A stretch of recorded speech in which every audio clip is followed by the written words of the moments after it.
The hero who never barked. Chips, German Shepherd. There was a dog who saved 32 men in a single afternoon, and when they tried to give him a medal, the military said animals don't deserve human honors, so they took it back while he was still breathing. And he never barked once in protest because loyalty doesn't know how to complain. It only knows how to bleed in silence. You felt this, haven't you? That moment when you gave everything and someone decided it wasn't enough. Not because of what you did, but because of what you are. Because you didn't fit the shape they expected heroism to take. His name was Chips. And if his story doesn't crack something open inside your chest, you've forgotten what it feels like to be used and then erased by the very people you saved. He didn't choose the war. Nobody asked if he wanted to leave his family, if he wanted to trade his warm bed for frozen trenches, if he wanted to smell gunpowder instead of grass. He was donated in 1942 like furniture, like something disposable handed over by people who said they loved him, but gave him away when the government asked, and he went because dogs don't understand betrayal until it's already carved into their bones. They trained him to kill, took a creature built for love and twisted him into a weapon, taught him to suppress every instinct that made him a dog, the barking, the playing, the joy, and he did it because he trusted the only species he was bred to serve. You know this feeling, don't you? When they took your softness and called it weakness. When they demanded you become something harder, colder, more useful. And you did it because you thought that's what love required. That's what survival demanded. Sicily, 1943. A beach soaked in salt and death. Machine gun fire screaming through the morning. American soldiers pinned down and dying in the sand. And nobody could move forward without becoming a corpse.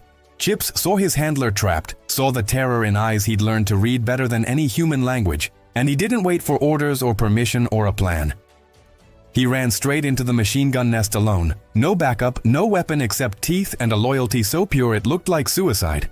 Tore through that bunker like fury wrapped in fur. Dragged out an Italian soldier by the throat, forced the surrender, stopped the bullets, saved the platoon. He took a scalp wound and powder burns that would scar him forever, and 32 men walked off that beach alive because a dog decided their lives mattered more than his own. When they tried to explain it later, none of them could find words big enough, so they just said he was the bravest soldier they ever served with, and some of them cried when they said it. And you need to understand what that means, what it costs when the ones you save can't even look at you without breaking.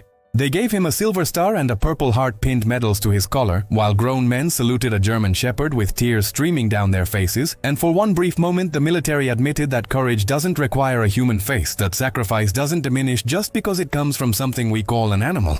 But then the kennel clubs complained, said it was disgraceful to honor a dog with medals meant for men, said it cheapened human valor, and the military, in an act of cowardice that echoes decades later, revoked the medals, stripped Chips of his honors, while he was still alive, while the scars were still fresh, and nobody asked the men he saved what they thought. Nobody cared, that their lives were suddenly worth less because a dog rescued them. This is the truth nobody wants to say out loud. They took back his recognition not because he didn't earn it, but because admitting he earned it meant admitting that heroism shows up in shapes we're too afraid to honor. That valor doesn't care about species or status or who gets to sit at the table of remembrance. Chips came home in 1945, returned to the family that gave him away, and they said he was different. Said he didn't play anymore, said he snapped at sudden noises, said he carried something heavy he couldn't put down. He lived 6 more months, just 6, died of complications from injuries sustained in a war he never started, fighting for a country that refused to remember his name because bureaucracy decided his species disqualified his sacrifice. They buried him without ceremony, without the honors given to soldiers who did exactly what he did, but happened to be born human. And the men whose lives he saved had to watch as the system erased him, as history tried to pretend he was just a footnote, just a dog who got lucky. But here's what they couldn't erase. 32 men went home to their families, had children, grew old, died in their beds, instead of foreign sand. And every single one of those lives, every birthday, every wedding, every grandchild, every quiet morning drinking coffee, every second of existence they got to have after Sicily was a gift from a creature they tried to dishonor. Chips didn't save concepts or flags or political philosophies. He saved heartbeats, saved futures, saved the possibility of love continuing in the world. And he did it knowing on some level that transcends language that the species he died protecting would never see him as equal.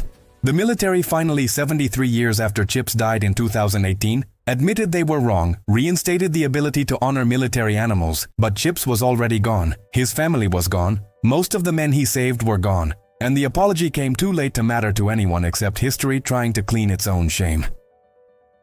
So here's what you need to feel right now. Chips was a hero not because he was exceptional, but because he was loyal when loyalty cost him everything, because he loved a species that spent 70 years debating whether his love counted. He represents every forgotten sacrifice, every invisible act of courage, every moment when something small saved something big and nobody noticed or cared. This isn't just a story about a dog, it's a story about what we choose to honor and what we choose to forget. About how we're so obsessed with hierarchy that we miss the entire point of heroism. It's not about who you are, it's about what you do when everything is falling apart and you're the only one who can stop it. Chips never barked during that attack, never made a sound, just pure focused violence in defense of lives he valued more than his own. And maybe that silence was his final mercy. The last gift from a creature who understood that the most powerful statements are the ones we never speak. He didn't need to announce his heroism, didn't need validation, he just did it and went back to his handler with blood on his muzzle and eyes that said nothing except, "Are you okay?" Because that's all that matters to me. The next time someone says, "It's just a dog," remember Chips running into machine gun fire while trained soldiers stayed pinned in the sand. Remember that, just a dog, had more courage in one decision than most humans accumulate in a lifetime. This is the hero who never barked, who saved without speaking, who died without complaining, who loved without conditions, and who was betrayed by a system that couldn't handle the fact that true valor showed up wearing fur and asking for nothing except maybe a scratch behind the ears and the knowledge that his people made it home safe. That's the wound, that's the medal we can never take back. Carved into 32 lives that spiraled forward from one afternoon when a German Shepherd decided that sacrifice doesn't wait for permission and heroism doesn't check credentials before it bleeds.